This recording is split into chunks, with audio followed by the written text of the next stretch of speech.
Free டைம்லேயே ஒரு நல்ல இன்கம் எப்படி ஜென்ரேட் பண்ணுறதுன்னு உங்களுக்கு சொல்லித் தர போகிறேன்.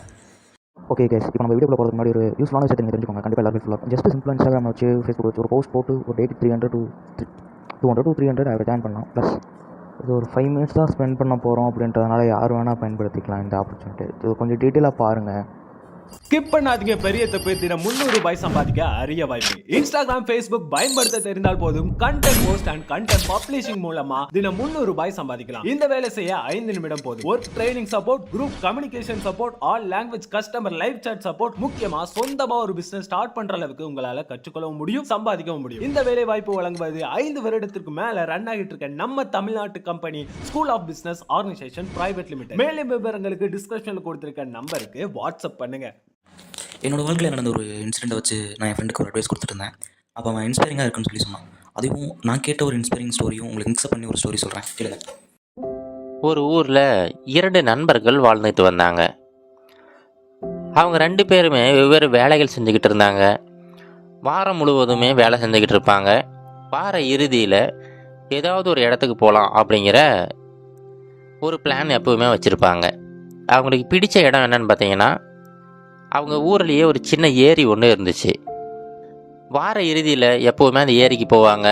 அங்கே போயிட்டு இவங்க கொண்டு போகிற அந்த தூண்டில்களை பயன்படுத்தி மீன்களை பிடிப்பாங்க. அந்த மீன்களை சமைச்சு சாப்பிடுவாங்க. இது எப்பவுமே வாடிக்கையாக நடக்கிறது தான். அதே போல் அந்த வார இறுதியுமே வருது. உடனே ஒரு நண்பர் இன்னொருத்தர்கிட்ட, என்னப்பா இந்த வாரமுமே மீன் பிடிக்க போகலாம்ப்பா அப்படின்னு சொல்லிட்டு கேட்குறாரு. அந்த நபருமே சரிப்பா போகலாம் அப்படின்னு சொல்லிட்டு ஒத்துக்கிறாரு.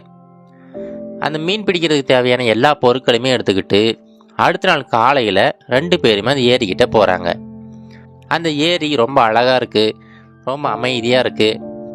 அந்த ஏரியில் நிறைய மீன்களுமே இருக்குது. இப்போ 2 பேருமே பக்கம் பக்கம் உட்காந்துக்கிட்டு அவங்களுடைய தூண்டில்களை போட ஆரம்பிச்சிட்டாங்க. இப்போ முதல் நபர் இருக்கார் பார்த்தீங்களா, அவருக்கு கொஞ்ச நேரம் கழித்து ஒரு பெரிய மீன் ஒன்று மாட்டுது. ஒரு ஐஸ் பாக்ஸில் போட்டு வச்சுட்டாரு, அது ஃப்ரெஷ்ஷாக இருக்கட்டும் அப்படிங்கிறதுக்காக. அடுத்து கொஞ்சம் நேரத்துலேயே பார்த்தீங்கன்னா 2-3 பெரிய பெரிய மீன்கள்லாம் அவருக்கு மாட்டுது. எல்லா மீன்களையுமே ரொம்ப மகிழ்ச்சியோட அவர் எடுத்து அந்த ஐஸ் பாக்ஸில் போட்டு வச்சுட்டாரு. இப்போது 2வது நபர்கிட்ட, என்னப்பா என்னாச்சு, நீ ரொம்ப நேரமாக தூண்டில் போட்டுக்கிட்டு இருக்க, ஒரு மீன் கூட சிக்கலை போலியே அப்படின்னு சொல்லிட்டு பரிதாபமாக விசாரிச்சுக்கிட்டு இருக்காரு. அதுக்கு 2வது நபர் வந்து, கொஞ்சம் பொறுமையாக இருப்பா, உடனேவா மாட்டிடும் அப்படின்னு சொல்லிட்டு அவரை சமாதானப்படுத்திக்கிட்டு இருக்காரு. அடுத்த ஒரு சில நிமிடங்களில் பார்த்தீங்கன்னா, இந்த 2வது நபரோட தூண்டில்ல இதுக்கு முன்னாடி இந்த முதல் நபர் பிடிச்சாரு பார்த்தீங்களா, அந்த மீனை விட ரொம்ப பெரிய ரொம்ப அழகான ஒரு மீன் வந்து மாட்டுது. அந்த மீனை இந்த 2வது நபர் எடுக்கிறாரு. எடுத்துட்டு மறுபடியும் ஏரிக்குள்ளேயே போட்டுறாரு. இந்த விஷயம் இந்த முதல் நபருக்கு ஒன்றும் புரியலை. என்னாச்சு இவருக்கு, நல்ல பெரிய மீன் தானே, எதனால் விட்டாருன்னு தெரியலையே, சரி ஏதாவது காரணம் இருக்கும், நம்ம அப்புறமா கேட்டுக்கலாம் அப்படின்னு சொல்லிட்டு அவருமே அவருடைய வேலையை பார்த்துக்கிட்டு இருக்காரு. அடுத்த ஒரு சில நிமிடங்களில் பார்த்தீங்கன்னா, அந்த 2வது நபருக்கு தொடர்ந்து பெரிய பெரிய மீன்களாக கிடச்சிக்கிட்டே இருக்குது. ஆனால் அவர் ஒரு மீனை கூட எடுத்து அந்த பாக்ஸில் போட்டு வைக்கவே இல்லை. எல்லா மீன்களையுமே திரும்ப திரும்ப தண்ணிக்குள்ளேயே போட்டுக்கிட்டு இருக்காரு. இதை பார்த்துட்டு இந்த முதல் நபர் கேட்குறாரு, ஏன்ப்பா அப்படி பண்ணுற, நாம் இந்த மீன்களெல்லாம் பிடிச்சி நம்ம ஃப்ரெஷ்ஷாக சமைச்சு சாப்பிட்லாம், நம்மளுடைய வார இறுதியை ரொம்ப மகிழ்ச்சியாக கழிக்கலாம் அப்படிங்கிறதுக்காக தான் அங்கே வந்தோம். ஆனால் நீ என்னடானா கிடைக்கிற எல்லா மீன்களையுமே எடுத்து எடுத்து திரும்ப போட்டுக்கிட்டே இருக்க, அதுவும் அந்த மீன்கள்லாம் பெரிய பெரிய ரொம்ப அழகான மீன்களாக இருக்குது, எதனாலப்பா தூக்கி போட்டுக்கிட்டு இருக்க, என்ன காரணம் அப்படின்னு சொல்லிட்டு முதல் நபர் 2வது நபர்கிட்ட கேட்குறாரு. அதுக்கு அந்த 2வது நபர் என்ன சொல்கிறாருன்னா, அது ஒன்றும் இல்லைப்பா, இப்போது நாம் கொண்டு வந்திருக்கிற அந்த பாத்திரம் இருக்குது பார்த்தியா, அந்த பாத்திரம் ரொம்ப சின்னதாக இருக்குது. நாம் ஒரு தோசை சட்டி மாதிரி கொண்டு வந்திருக்கோம்ல, அதில் தான் நம்ம எப்படி மீனெல்லாம் போட்டு வறுத்துக்கிட்டு இருப்போம். நான் பிடித்த எல்லா மீனுமே அந்த தோசை சட்டியை விட ரொம்ப பெருசாக இருக்குது. அதனால் அந்த மீன்களை நம்மளால் சரியாக அந்த தோசை சட்டியில் போட்டு வறுக்க முடியாது. அப்புறம் எப்படி நம்ம சாப்பிட முடியும்?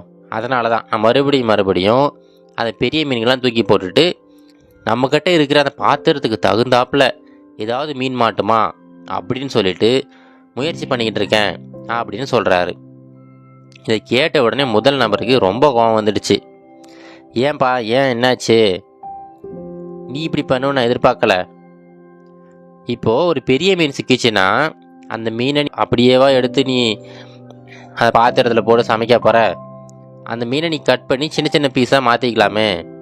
அதை தவிர்த்துட்டு இவ்வளோ நேரமாக நீ பெரிய பெரிய மீன்கள் கிடைச்ச எல்லாத்தையுமே தூக்கி போட்டுட்ட.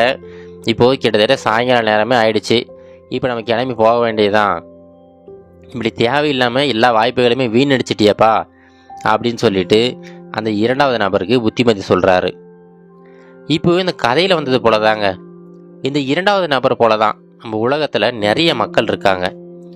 அவங்களுக்கு ஒவ்வொரு நாளுமே நிறைய ஆப்பர்ச்சுனிட்டிஸ், நிறைய வாய்ப்புகள் வந்துக்கிட்டே இருக்கும்.